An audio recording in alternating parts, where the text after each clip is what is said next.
There are numerous doubts and inconsistencies surrounding the latest wave of rumors linking the British team principal Christian Horner to Ferrari.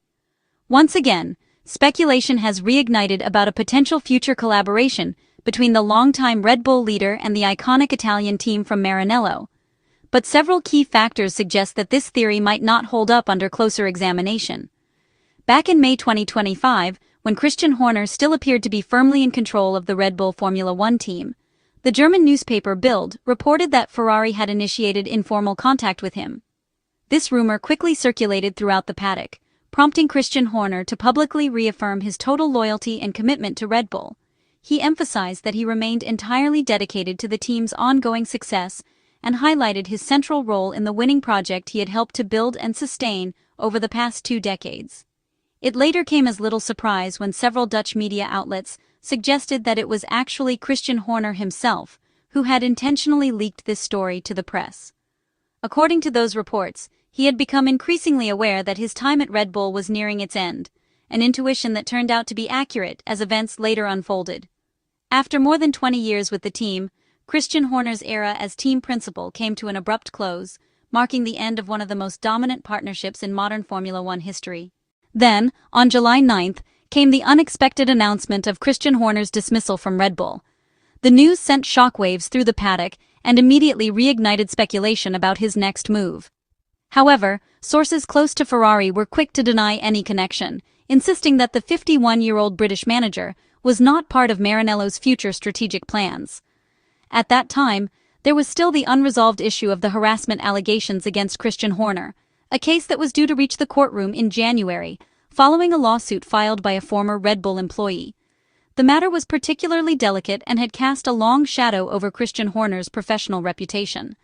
Just 5 days ago, however, reports emerged confirming that the case had been closed after a financial settlement was reached between the involved parties, effectively bringing the legal proceedings to an end. And now, once again, just a few days ago in fact, Ferrari and its president John Elkann have been linked once more to Christian Horner. The latest report came from F1 Insider, with journalist Ralph Bach citing unnamed internal sources as the origin of this alleged renewed interest from Maranello.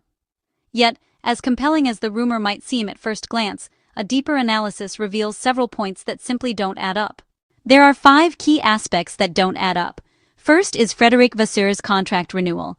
Although Ferrari's 2025 Formula One season has so far fallen short of expectations, with the Maranello team still winless and sitting third in the Constructors' Championship standings, one cannot ignore that team principal Frédéric Vasseur signed a long-term contract extension on July 31st. The Frenchman, who took charge in early 2023, has been tasked with leading Ferrari's long-term rebuild and implementing a strategy aimed at returning the team to consistent competitiveness. Of course, contracts in Formula One can always be terminated, and team principals are never entirely safe, as Christian Horner himself knows all too well. Still, it would be extraordinarily surprising for Ferrari to replace Fred Vasseur barely 2 months after renewing his deal. Both John Elkann and CEO Benedetto Vigna have repeatedly expressed their full confidence in Vasseur's leadership, stressing the importance of stability and long-term vision for the team's progress. They have also highlighted the reality that building a strong technical organization in Formula One requires time and patience. If Ferrari's senior management had harbored any doubts about Vasseur's ability to lead the team, they would simply have delayed his renewal. Instead, by signing the new agreement, they demonstrated faith in a long-term plan that clearly looks beyond the immediate results of the 2025 campaign. The second key aspect to analyze is Christian Horner's gardening leave. Following his departure from Red Bull, Christian Horner reportedly received a massive severance package estimated between 50 and 60 million euros. However, as part of his exit agreement, Horner must respect a so-called gardening leave period, a common clause in Formula One contracts, which prevents him from immediately joining another team. According to different reports, this cooling-off period could last until at least early 2026. Some insiders suggest that the former Red Bull team boss would only be free to start working again in May or June, while others indicate that he might have to wait until the 4th race of the 2026 Formula One World Championship, which would take place around April. In any case, Christian Horner would not be able to begin work with a new team in the immediate future. This raises a crucial question. How could such a situation fit with Ferrari's existing structure? The position in question is not a technical or advisory role, but the highest operational authority in Ferrari's Formula One division, the head of the Scuderia's sporting management. Such a key position cannot be left vacant or managed on an interim basis, particularly ahead of what is expected to be one of the most important seasons in modern Formula One, marked by the introduction of new technical regulations in 2026. The upcoming campaign will require clear strategic direction and a unified technical approach to ensure that development efforts remain focused. Waiting several months for Horner's availability would be impractical and potentially destabilizing for Ferrari's internal organization. The third key aspect is linked to a possible Horner-Vasseur power duo. Could Ferrari realistically consider having Christian Horner and Frédéric Vasseur coexist in the same management structure? Such a scenario seems extremely unlikely, even if their responsibilities were divided.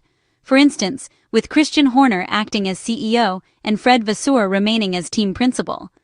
At Red Bull, Christian Horner was accustomed to exercising broad authority, often making key decisions independently.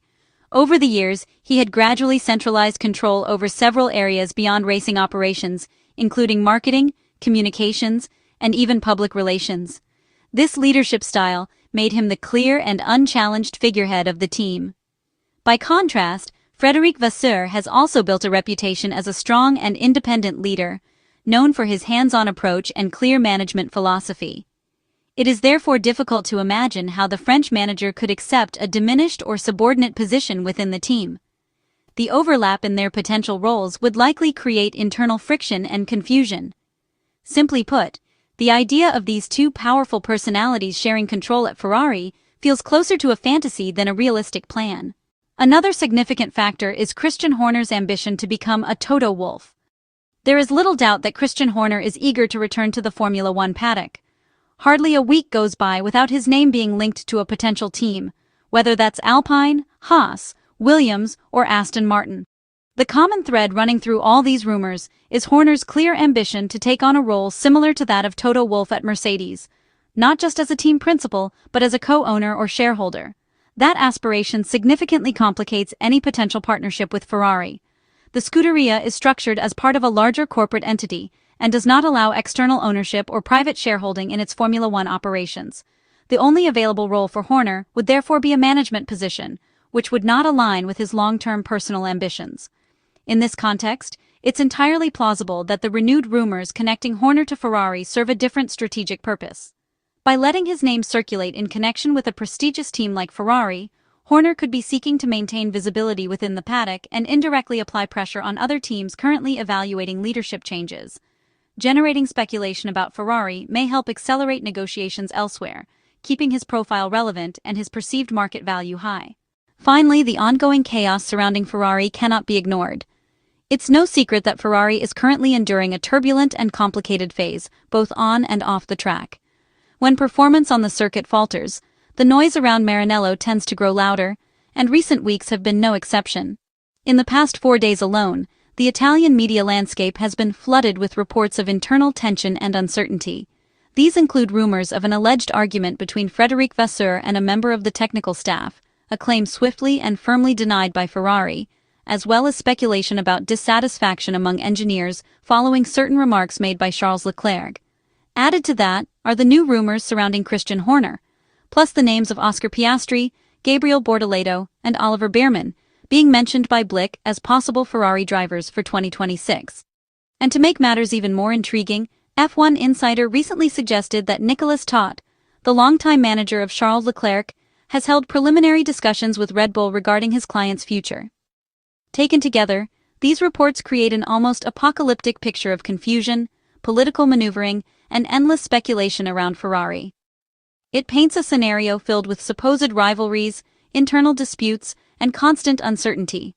A narrative that can only generate further instability and distraction within the team. Ultimately, it raises a key question. Who benefits from this chaos? Some believe that spreading such stories might serve to discourage or intimidate engineers and technical figures from other teams, especially from the United Kingdom, France, or Germany, who might be considering joining Ferrari. By amplifying the perception of unrest, rival interests might hope to make Maranello appear less attractive as a career destination. For now, one thing is certain.